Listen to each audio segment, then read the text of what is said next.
Mr. S.R. Nathan, Mrs. Nathan, distinguished guests, ladies and gentlemen. It's my very great honor and pleasure to launch Mr. Nathan's memoirs this evening. This is Mr. Nathan's third book. His two earlier books, Why Am I Here?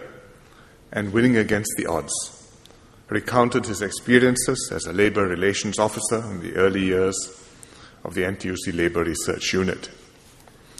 And they were important historical accounts of our labor movement. The present memoirs are much more substantial and a very significant publication. They capture Mr. Nathan's experiences growing up in pre-war colonial Singapore and Malaya, his difficult, indeed traumatic family circumstances, surviving World War II and the Japanese occupation, completing his university education in his late 20s, and most importantly, meeting and wooing a young girl who would eventually become Mrs. Nathan. The details are in the book. His varied and distinguished public service career is vividly recounted. Beginning as a social worker, Mr. Nathan was posted to the unions, where he started off helping seafarers. Later, he moved to the Labour Research Unit and worked closely with the Secretary General, Mr. C.V. Devan Nair, to establish the NTUC and to prevent the communists from taking over the union movement. Subsequently, Mr. Nathan moved to the Ministry of Foreign Affairs, newly formed after Singapore became independent. There he helped Mr. S. Rajaratnam, our first foreign minister, to build up the foreign service from scratch. Midway through, Mr. Nathan was called to lead the Security and Intelligence Division. He was there for almost 8 years, but in the book it only covers 4 pages. I believe for good reason. It was during this time that the Laju hijacking occurred, when Mr. Nathan risked his life to accompany the hijackers to Kuwait in order to secure the safe release of Singaporean hostages. And that's one of the highlights of the book. Mr. Nathan then returned to MFA as permanent secretary before retiring from the government for the first time. He didn't stay in retirement long, but was asked to be the executive chairman of the Straits Times. Mr. Nathan spent 6 years there, getting the trust of journalists, helping them appreciate our unique context as a young nation, and giving them the support to run a high-quality, successful newspaper. I read this chapter carefully, and it reminds me very much of the same challenges we face in a new age, with a new generation, and with new media and new technologies. But the objectives, the conflicting poles, the imperatives remain the same. Mr. Nathan returned to public service when he became our High Commissioner to Malaysia and later Ambassador to the USA, 2 of our most important overseas missions. In the US, Mr. Nathan was in the spotlight during the Michael Fay incident, when he defended Singapore's right to enforce our laws impartially on citizens and foreigners alike, and appeared on the Larry King program. It was not just a spotlight, but a hot seat. But he was used to it. A second retirement followed, but again not for long.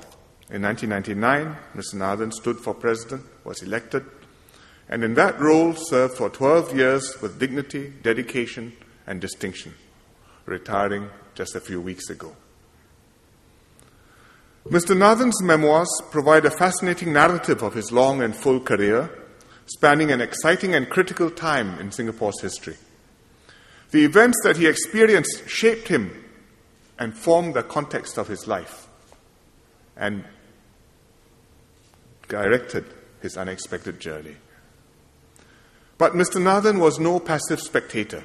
He played a quiet but valuable part in Singapore's nation building, and his contributions over the last half-century helped to create today's Singapore. These memoirs are therefore significant for several reasons. Firstly, They are a first-person historical account of Singapore's development. Mr. Nathan's stories tell with colour and vividness the milestones of our nationhood as experienced by a participant. They remind us of where we came from and what brought us here. Singapore didn't become what it is through a predestined confluence of historical forces, much less automatically through the passage of time. Rather, Singapore succeeded because of the sheer will and individual efforts of the founding generation, and especially of the key leaders. It was a human endeavor, people working together, struggling, striving, dreaming, achieving, and taking step by step forward. Mr. Nathan's memoirs remind us of these individual and collective endeavors. Hopefully they'll help readers, and especially the younger ones born after independence, to appreciate what Singapore has achieved and understand that what seems so natural to us today was hardly imaginable and is still far from a natural state of affairs. In this way, Mr. Nathan's memoirs contribute significantly to nation building. For our nation is defined not just by our geography or population size or ethnicities, the different races which live here. It emerges out of our shared memories, which weave together to form a Singapore identity. And our Singapore identity lives and breathes through our individual and our shared experiences, including accounts such as Mr. Nathan's. Secondly, the memoirs help us understand what it means to be a Singaporean. Throughout his career, Mr. Nathan faithfully answered the nation's calls and frequently went well beyond the call of duty to protect Singapore's interests. As president, he actively advocated philanthropy and promoted the social service sector to build a more compassionate society. His contributions were not limited to his official work. He quietly helped other Singaporeans in his personal capacity so that the less fortunate in Singapore would not have to go through the travails that he did.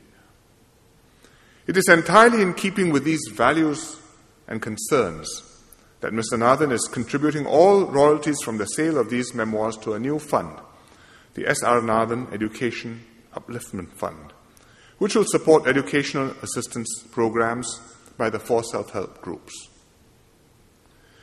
Mr. Nathan's life and actions reflect the Singapore spirit, putting nation before self, caring for the less fortunate and needy, and strengthening our sense of unity.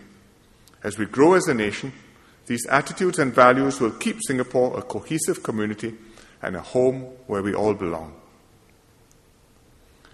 Thirdly, Mr. Nathan's life exemplifies the Singapore story. His journey from a runaway sleeping in alleys to the President of the Republic is an inspiring one. Although not everyone can be president, all of us can achieve our potential here because ours is a meritocratic society and we are determined to make it a land of opportunity for all our citizens. Mr. Nathan's memoirs remind us that in Singapore, success is possible through our own efforts.